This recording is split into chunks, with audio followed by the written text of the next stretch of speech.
Sam, why don't you go ahead and go next? Yes, good morning. My apologies. We're going through an outage, so sorry for being a few minutes late. So I guess do we have Sonia, Alex with commissioning group, and then we have Rick. And Rick, do you have anyone else on your side? I've got Neil, who everybody knows Neil. He's been Okay, on I and see off Neil. this job as an engineer.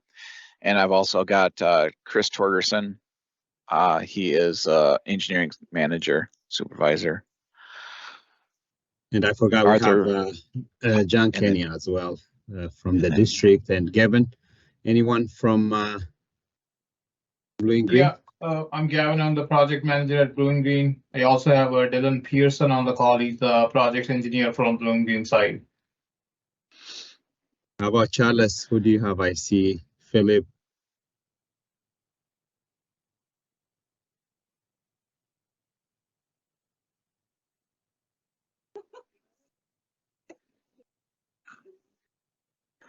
Okay. Oh, yes, and Samuel, Matt Martineau just joined. He is field supervisor, field service manager. Okay, thank you. Welcome, Matt. Sonia, do we have anything to start with? I believe, if I recall, either you maybe on Charles. Yeah, You I'm gonna guys go ahead have, and something. yeah, I'm gonna go ahead and share my screen right now. And let's take a look at just through a quick agenda together here, right? So I do want to talk first a little bit about the prerequisites. I think in general, and I think what would be best is looking a little bit at this kind of plant system startup here in terms of like what the final connections are going to be. I had written down some of the stuff about the prerequisite documentation. Obviously we kind of want to see like the O&M and field test plans. I don't think that there's any issue there, right? All of those will be expected to be done before we all get out here to do this. But in terms of like what the final setup is going to look like for this testing, and Charles, you can jump in if you see anything incorrect here, but I think in reality, right, what we're going to see is a permanent connection of the plant water feed to the blue and green skid, a permanent connection from the chart skid to blue and green, with the permanent wiring from plant flow pH, and then a temporary connection effectively to an external tank.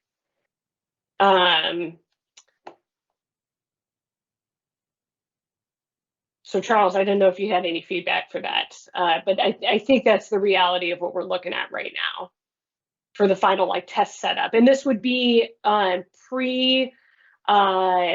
effectively doing the vendor startup, right? So the chart representatives and blue and green representatives, this is the configuration that I think would be ready and available by the time they come out, but to do startup and then go into the functional testing of the units. Hey, Sonia, is this for one site, one particular site, or is this kind of a broad stroke of all of the sites? This is just a broad stroke of all of the sites right now. Got it.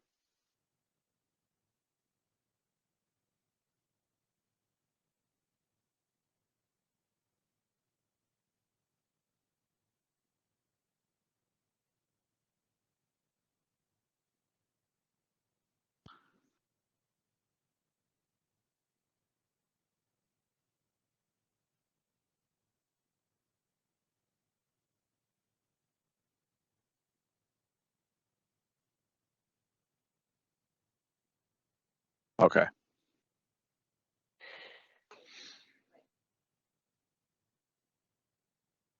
Yeah, and I mean, and I think this is the reality of how construction will go to, right? And so for testing, and again, Charles, if you have any feedback on this, please let me know if you and the Anvil team do.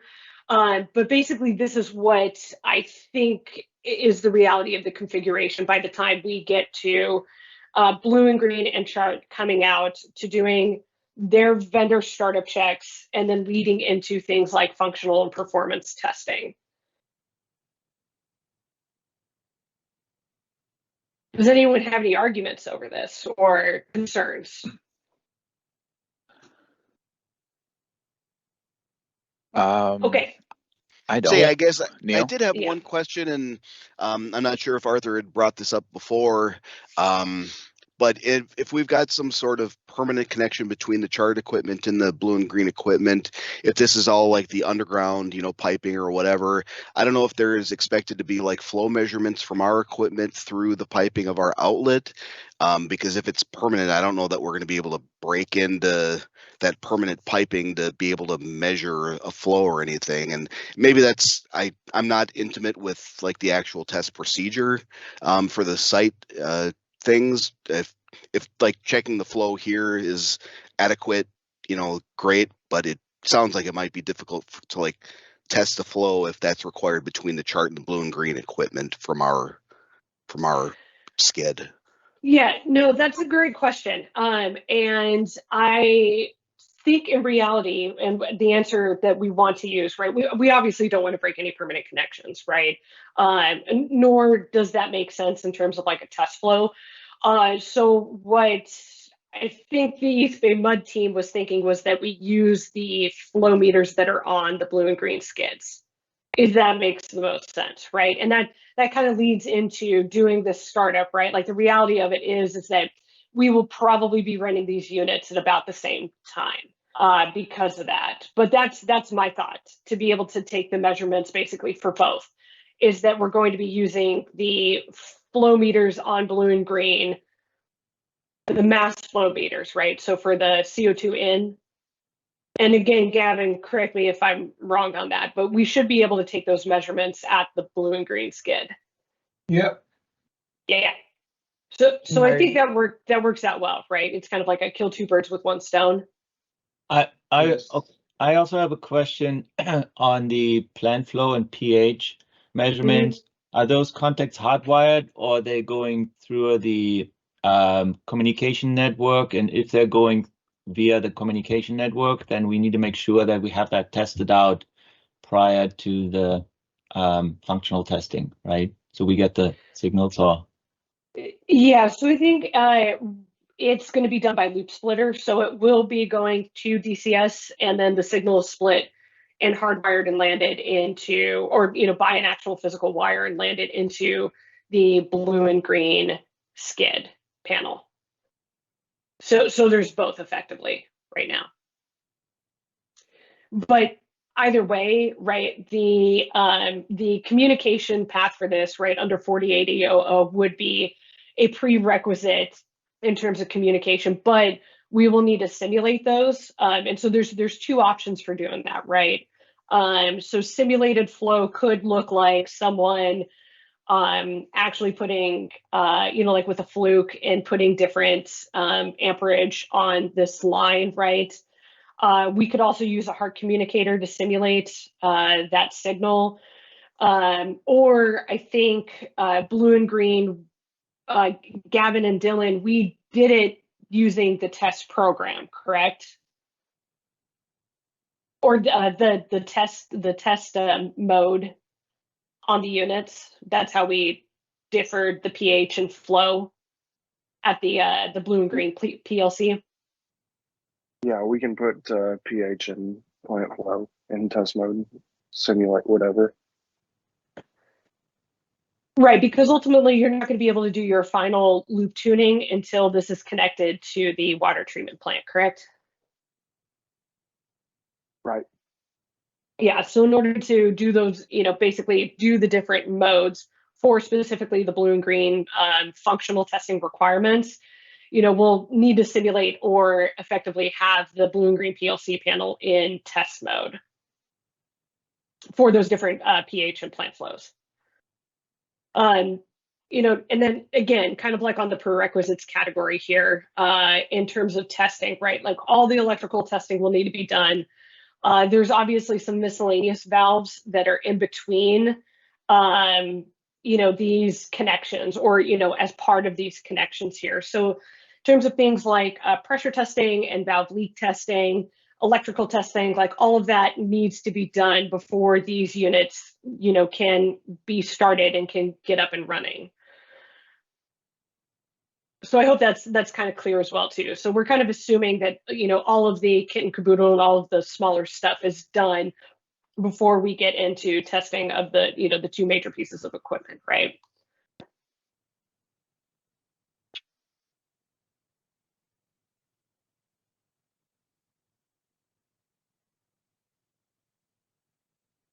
Okay.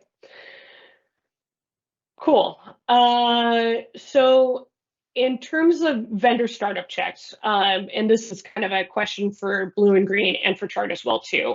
So before we get into functional and performance testing, I am assuming, right, that you're going to be out doing startup checks. Do you guys know about how long that's going to take? And then kind of like a follow-up question to that is, will we need CO2 and to run the units for those tests, or I guess checks, right? Before we get into like what's required by spec for doing functional performance testing.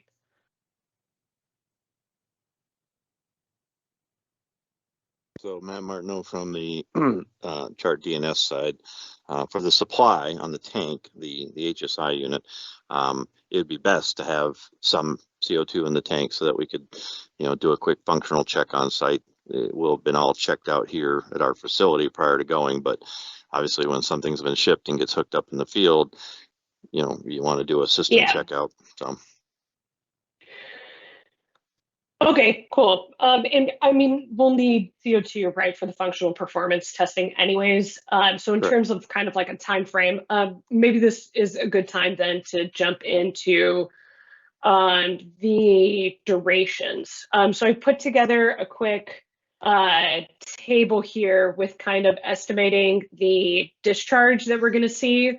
And again, right, this is a conversation about durations, and I've got the number of units here. So why don't we look at Walnut Creek for example? And I've taken this flow rate from the spec, right, in terms of the water flow rate, right? We're assuming that that's, equivalent to the product that we're going to be making out. And so I have, or in terms of product, right, for discharge. And so I have a line on up here for just initial startup and troubleshooting, doing the sort of proper installation, running the actual functional test, and then running the performance test, and then same thing for Blue and Green, functional and performance testing. And again, this was assuming that we would, also want to be discharging or using and discharging some CO2. And I know you guys haven't had a chance to look at this yet, but I effectively kind of have like an hour in terms of like physically running these units and making a product, right, for each of those 3 items per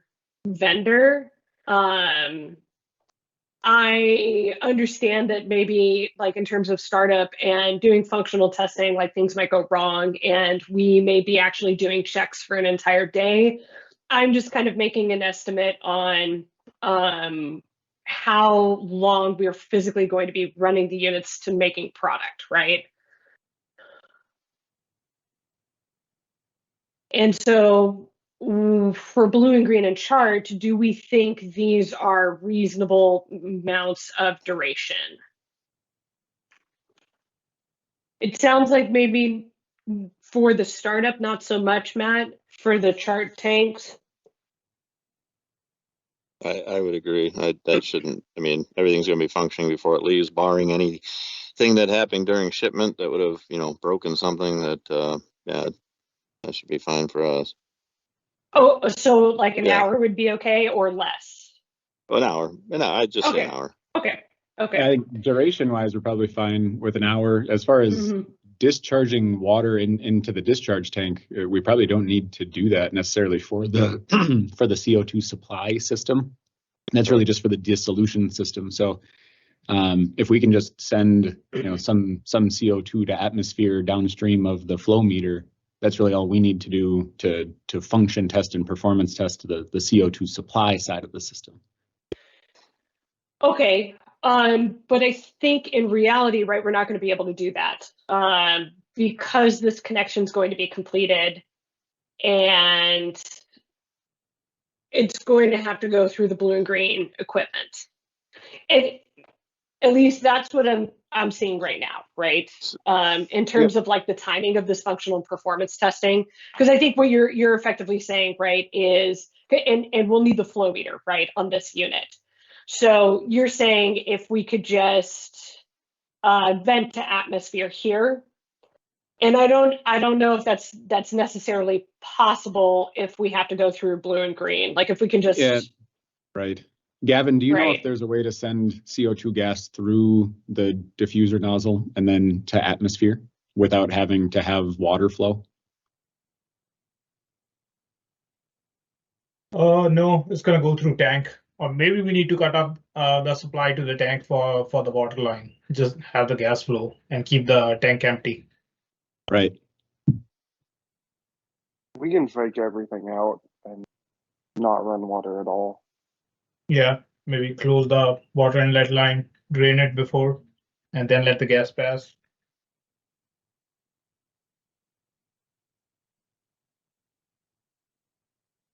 Okay, so and we're saying that that would save then on some of this duration in terms of production here, right? So like in reality, we would be removing this from the mix.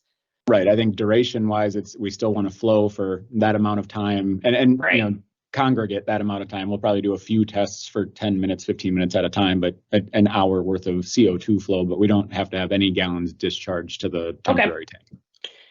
Okay, I see what you're saying. Let me make a note here.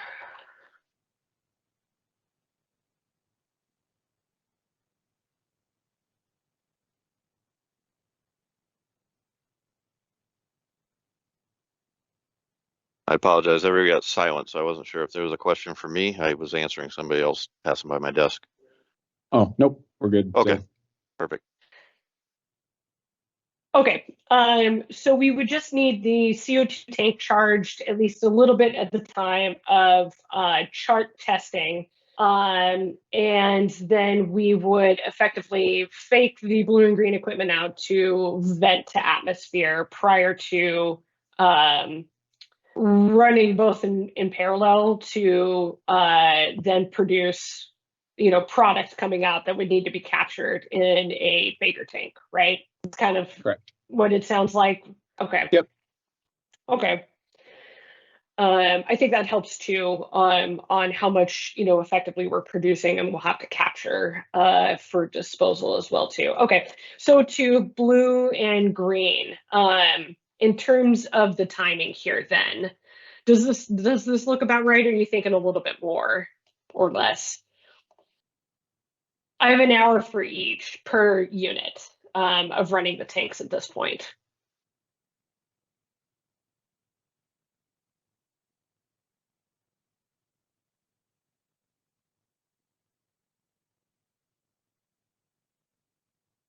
Gavin, Dylan? Yeah, I would say that's fair enough. Okay.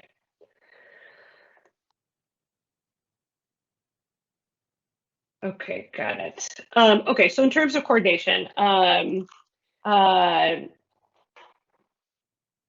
the tank is coming empty, obviously, and then Anvil, what is the current status of providing the CO2? How much CO2? What does that look like right now for you guys?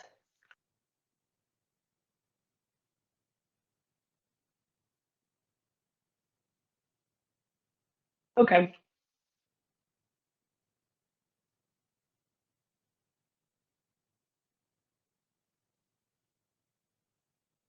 Okay.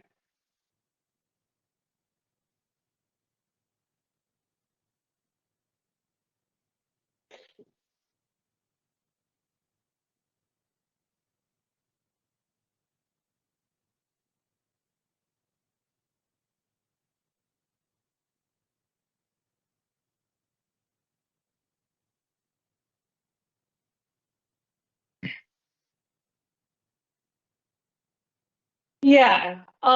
So I'm sorry, go ahead. I have a question, is thinking outside the box, and that's more a question for Samuel, but would it be possible to somehow, let's say Anvil orders a whole tank full of CO2, and then whatever we don't use, the volume we don't use, and we're using for our regular production after the testing, if we could reimburse them or find some other way to, you know, find a way of making Anvil whole. Not sure that's possible. Yeah, I think we can look into it, Alex. First, I don't see a problem, but yeah. Let me run by Carl. Right. First. Okay. And I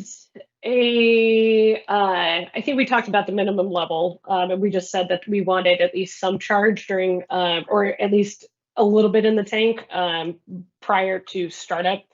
Obviously, that's a little bit of a different conversation for the rest of it. Is there, in fact, a minimum amount level that is recommended for, basically running the unit for the first time? That chart has, or is it like once it's started up, then it's okay. You can fill it as you need to. Yeah, I'd say a third to half full for starting operations. Okay. Should be plenty.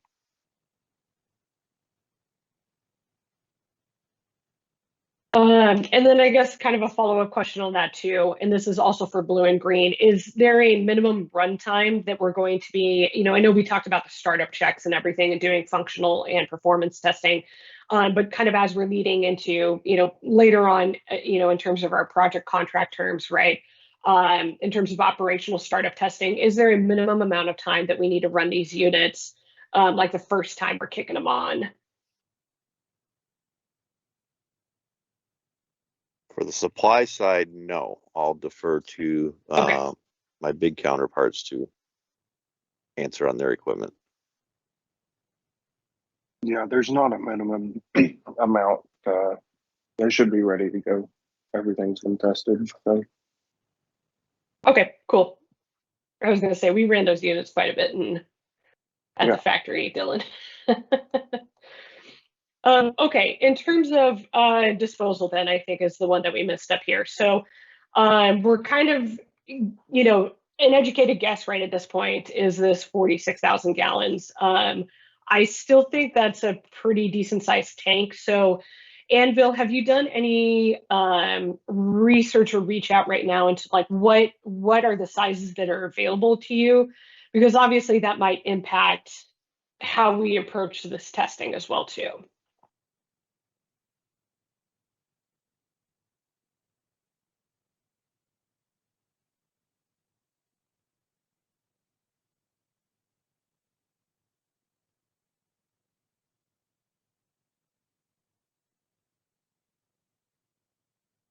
Okay, so that's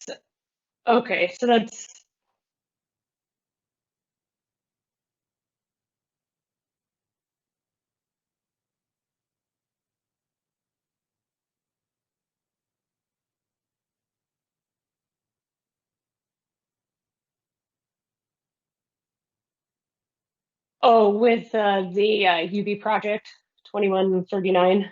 Okay. Okay.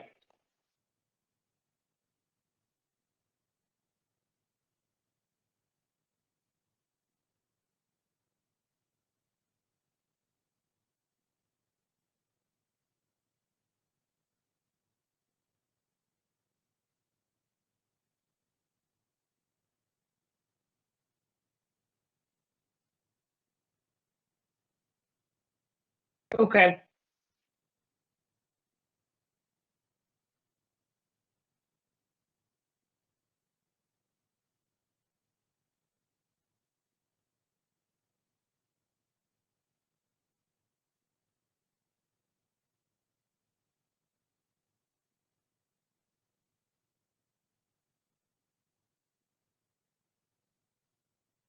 Okay, yeah, and I can send this spreadsheet out too, because I know you guys are seeing this for the first time, and so with for example meeting notes and everything, like I will send this all out as information to the team, and then why don't we give it a few days just in case anyone comes up with anything after that, and let's have this be kind of like our starting assessment point at this point, right?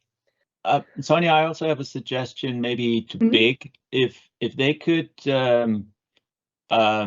specialize in their field functional test plan, how much water or they need to flow during each of those phases, the initial startup, the functional, the performance. Maybe we can bring down the 65 gallons per minute flow rate, which is the maximum, down for certain tests, like the initial startup testing. Maybe that can be done with less flow, but obviously we need Big's expertise to recommend some numbers. What do they want to run through the unit for initial startup for an hour? Maybe that's an idea to bring the numbers down a little bit. Right. Yeah, and that's a good point. Like I've effectively assumed worst case scenario here. So this is like the max flow rate, right, that is required for each of these sites. So I'm assuming max in terms of the conservative number. So yeah, so Gavin and Dylan, that would, if you could take a look at that and maybe give some recommendations over the next, I don't know, week or so, that would be great. And then also, do you include in your calculations for that as well too the amount of CO2 that you'll need? Is that something that could easily be done with that?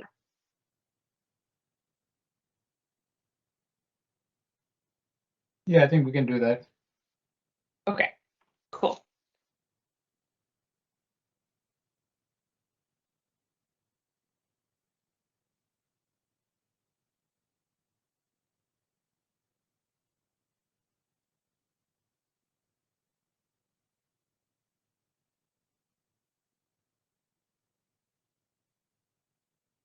I think that's up to you guys. Usually, if people are concerned about disturbing the pH, they have a separate tank where they discharge the water into. I think that'll be East Bay Mud question.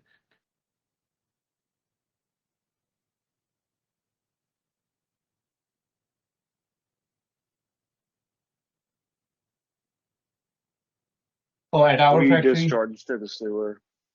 Yeah. But,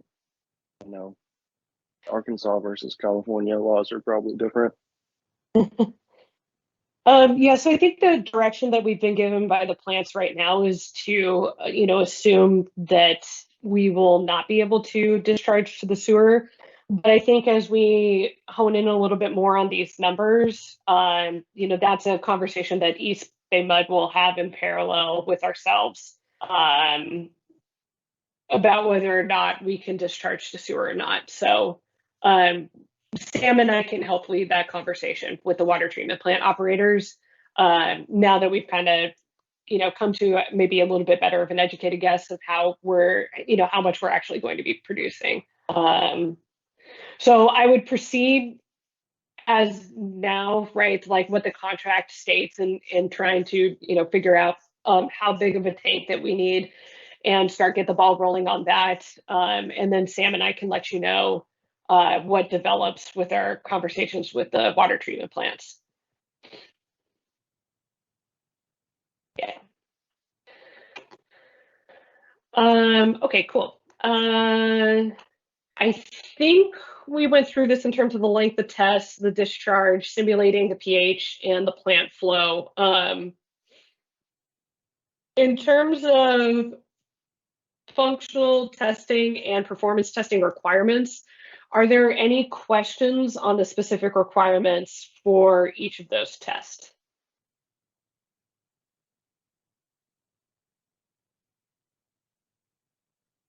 In terms of execution or, whatever, meeting the maximum flow, alarms, etc.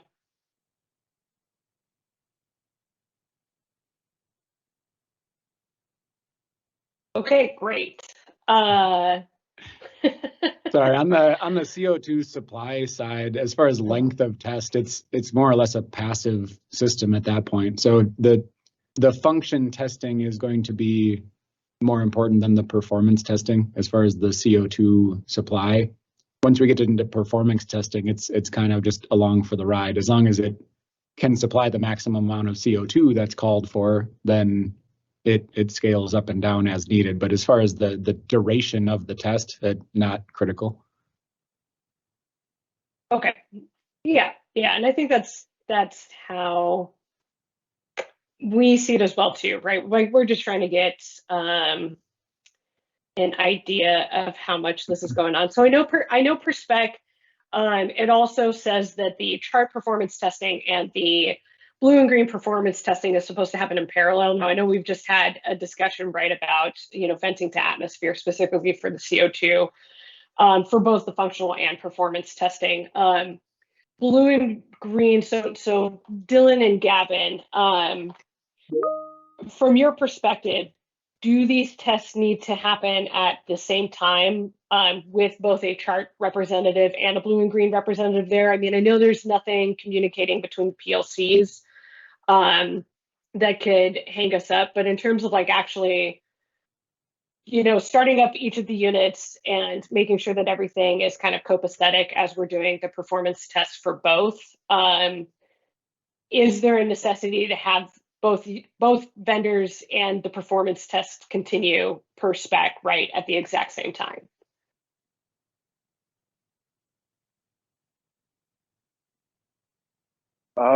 If you're just going to vent to atmosphere or just run CO2 through the blue and green skid, then I don't see any need to have a char representative and a blue and green representative alongside at the same time. And I have a question regarding that. Let's say chart does their startup and then leaves the plant. Is there anything the contractor would need to operate on the chart tanks or panels or anything to get the system starting again? Or is that something you will train Anvil to do, or you know what I mean? Yeah, on the Go ahead. Oh, sorry. On the supply side, yeah, we would provide the training. It wouldn't be very difficult. And if it's just left on, but you're just not pulling any gas supply, or you just have the manual valve isolated just to ensure no gas is passing through, then as soon as you open up that valve and start pulling gas, the system will react. If it needs to pressure build or what have you.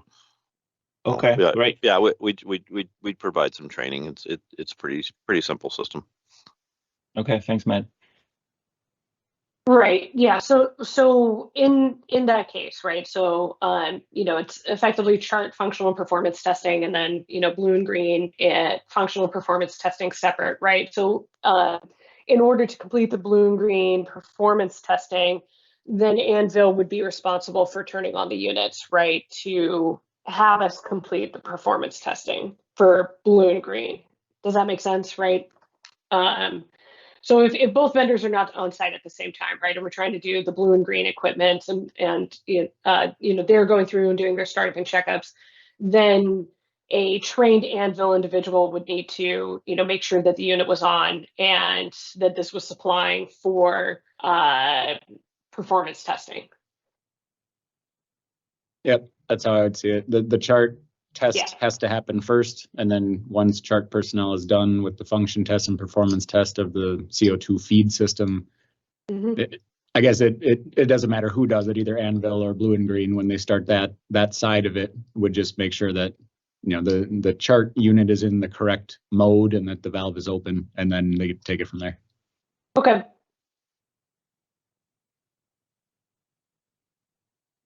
And we're a phone call. Oh, sorry, go ahead, Matt. No, I was just gonna say, when we're a phone call away, if just prior to that, if somebody who's going to do the startup says, "Hey, I just want to talk through this for 5 minutes," not a problem. Go ahead, Rick. Oh, I was just going to ask, do you guys have specific dates for your startup to take place? I do not right now, and I think that the schedule update probably needs to happen on Anvil's side. Is that correct? Because I don't think that April date is applicable, at least for Rinda anymore. Correct? Yeah.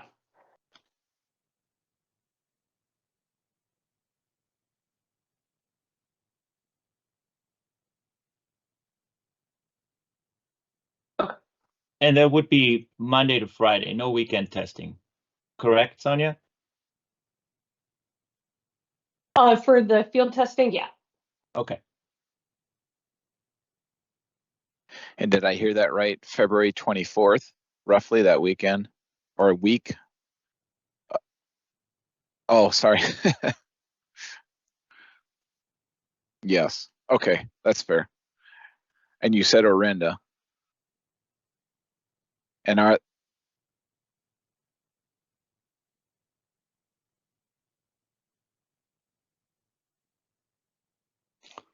and then following.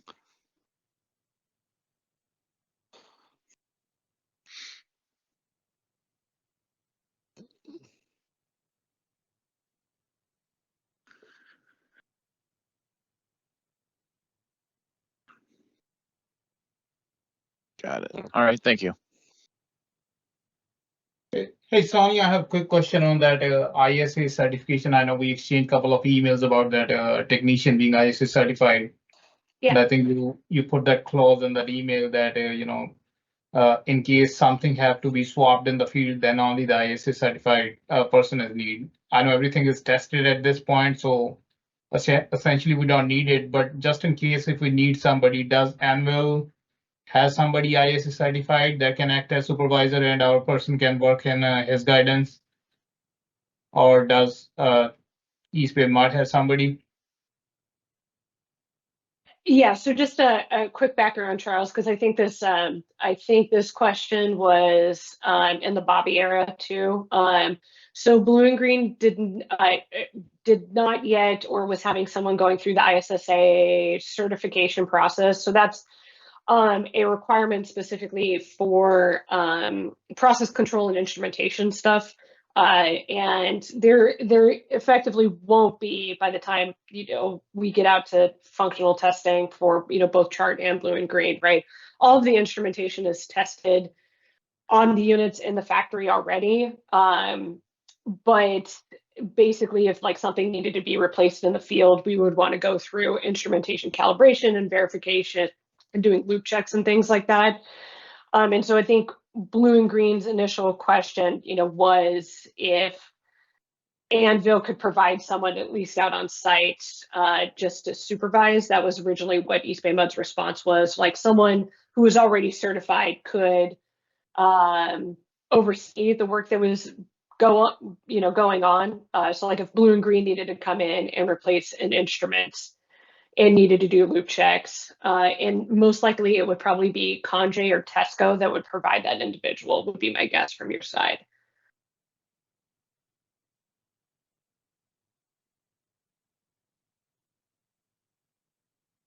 Yeah.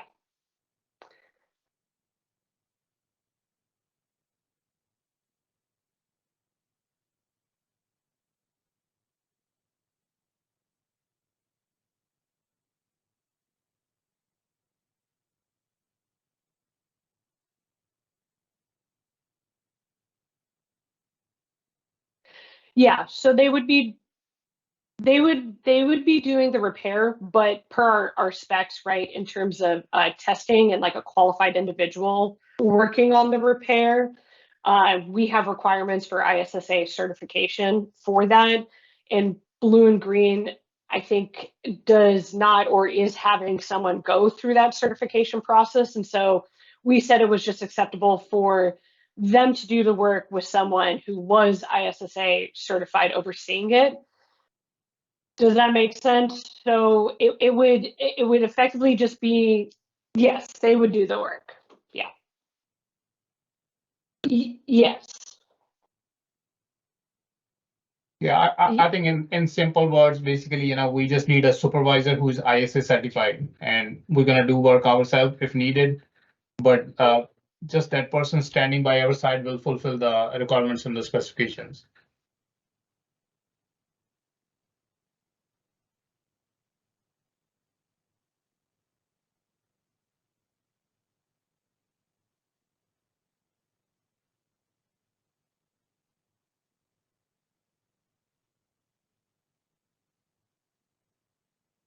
Yeah, and just so you know, yeah, and just so you know, so like Tesco, their people are all ISSA certified. So like when they come out to do the field field calibration and all of that. They're ISSA certified individuals, so they fulfilled that requirement. And so the original RFI that Anvil had sent in, I think under Bobby, was basically saying, would it be acceptable if just an ISSA certified individual oversaw the work if Blue and Green needed to do anything in the field. Again, I don't think we even really have that scenario. The only thing that I can possibly think of is like if a full temperature sensor or a pressure transmitter needed to be replaced because it somehow got damaged, that kind of thing, that when we were going through and doing the testing, that they would just need a qualified person present for that work, even though Blue and Green would be executing that work themselves.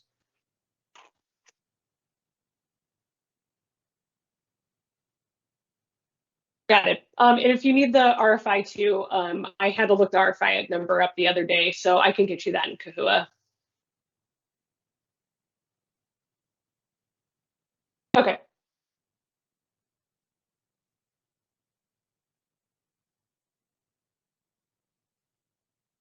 Yeah, no worries. I think Matt, I gave you access last time. I don't think you have a problem accessing EDAC. But if there is any issues, let me know.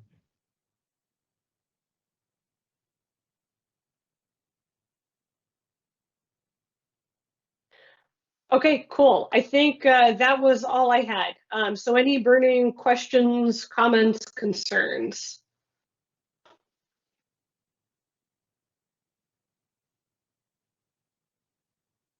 No, I think, go ahead, Matt.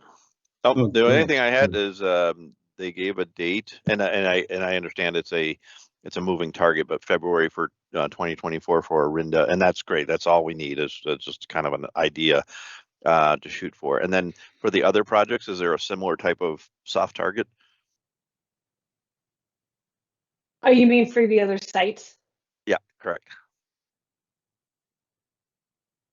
Sorry, I'll have to pass that to Anvil.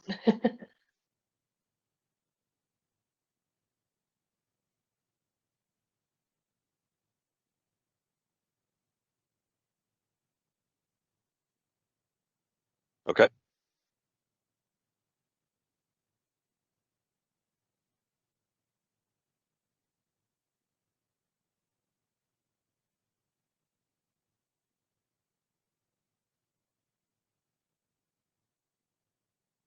Correct. Yeah. So there's a 30-day period between that RFIP or that's triggered after that RFIP milestone is met, right? Yeah. Yeah. A month per site. Okay. So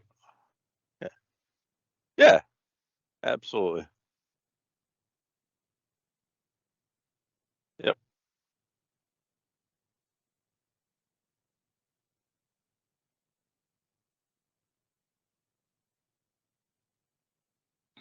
Absolutely understood. And I'm not trying to pin anybody down that I can later say, hey, but you said, nope, these are just soft targets for me. I maintain our field service schedule for the chart side. And so if I say February for one, March for the other, April for the third, that's all I need for now. Then we'll kind of, as we get closer, we'll obviously, dial these in better. And so this is perfect for me now. Appreciate it.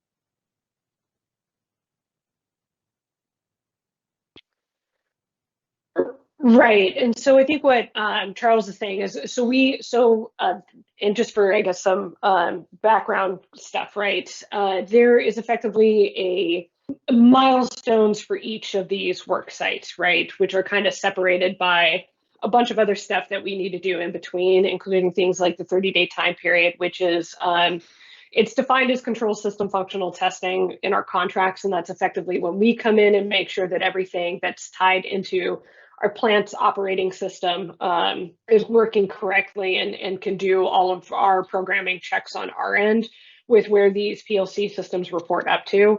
And there's also, to meet each of these milestones requirements, like making sure that functional and performance test results are submitted and approved, final O&Ms are in. And so I think it would be, the sooner we get the documentation, the better in any of these scenarios. And this is what I preach on every project, right?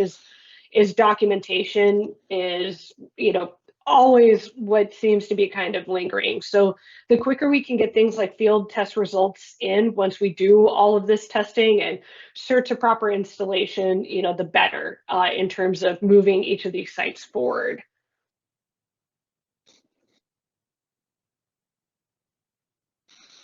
And final O&Ms.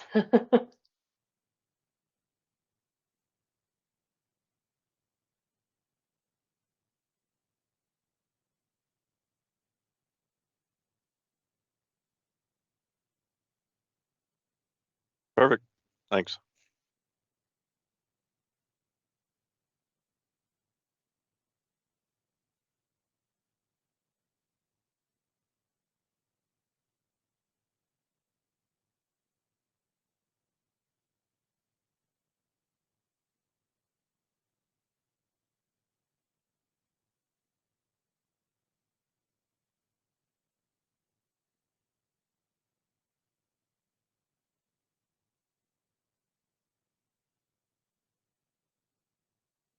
Yeah, it's gonna be carbonic acid solution.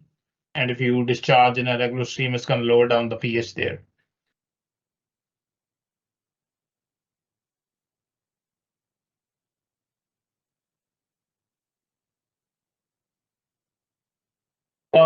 It's There like shouldn't your be cells anything. of water.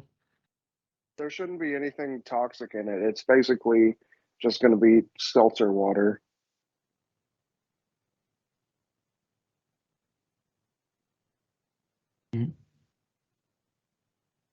Yeah, and just I guess just for some more information, part of the reason why we're not discharging it just right into the water treatment plant is because in terms of like trying to reach max dose and like all this project is effectively designed right on current water flow and pH. And so if we're not dosing specifically to what the pH and the plant flow rates are right now, it might be either too much or too little, which affects our water treatment plant operations. And obviously we want to get, like a full spectrum picture as we're running these units. And so you can't really do that if we're tied into plant flow, with the functional performance testing, right? So like we won't have max flow conditions, plant flow conditions to be able to dose the max amounts with, right? And so that's kind of the necessity of why we're not specifically tied in during this field testing. Even though it isn't, like toxic or, caustic or anything like that, right? But yeah, that's kind of why.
Yeah, I mean, also that's unfortunately not my area of expertise, so we would have to reach out, like I said, to our East Bay Mud folks to see if they had any proposed solutions, like at the our operations staff over at the water treatment plants.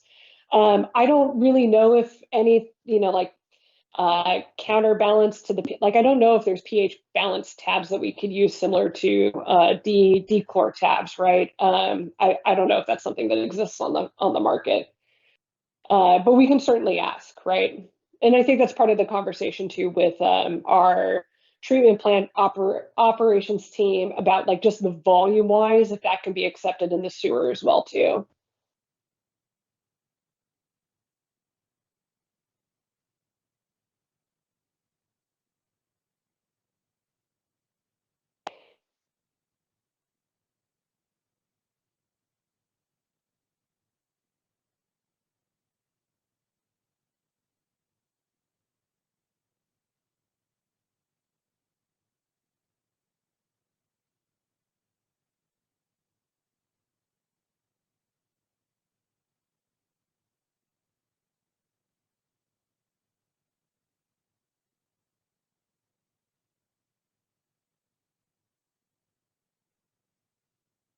Okay, anything else for Sonia? Nope, chart's done. Excellent. Sure.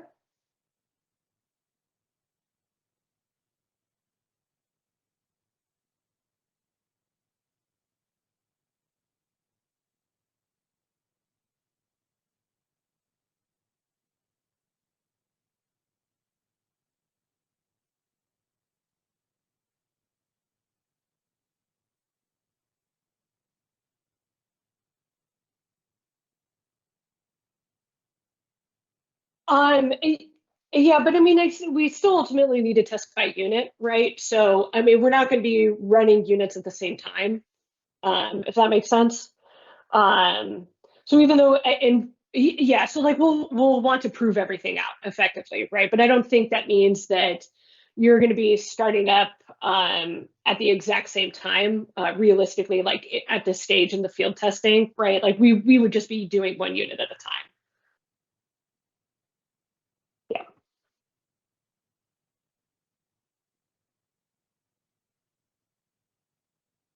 Okay, great. Well, if anyone thinks of any questions in the meantime, let me know. Feel free to email me. I will email out all of this information to the team.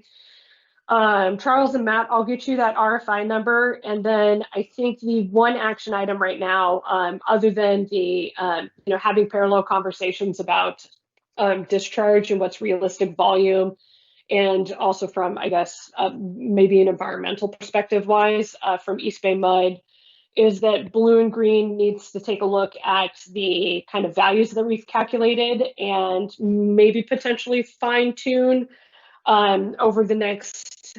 Gavin and Dylan is like a week kind of okay to do that assessment, and then also give us some feedback about how much CO2 would be required to complete that testing. You guys need more than a week, you think? Yeah, probably week and a half. Okay. What about by 15? Will that work? Yeah. Yeah. And then I guess similarly to Rick or Matt or Neil, I guess from Chart, could you provide us some information about how much CO2 you'll need to complete your testing for functional performance? Yeah, as I think we specified earlier, a third to half full on the tank would be fine. Okay.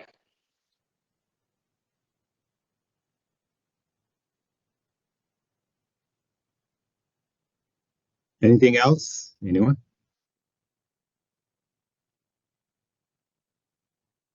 So Sonia, do you think we need to have another, workshop in a month or so, or? Yeah, why don't we do that before we all break for the holidays, or I guess things go, because people take time off. Would like the week of the 11th be a good time to touch base again? Okay, I'll set something up. Maybe we can keep the same day. I mean, same. Day, Thursday, 9 to 10 Pacific time, if that works for everybody. Mhm. If not, let me know. Great. We can always change. So thank you everybody for joining. Thank you, Sonia. All right, Thanks, thank you. everyone. Bye. Thank Have a you. good day.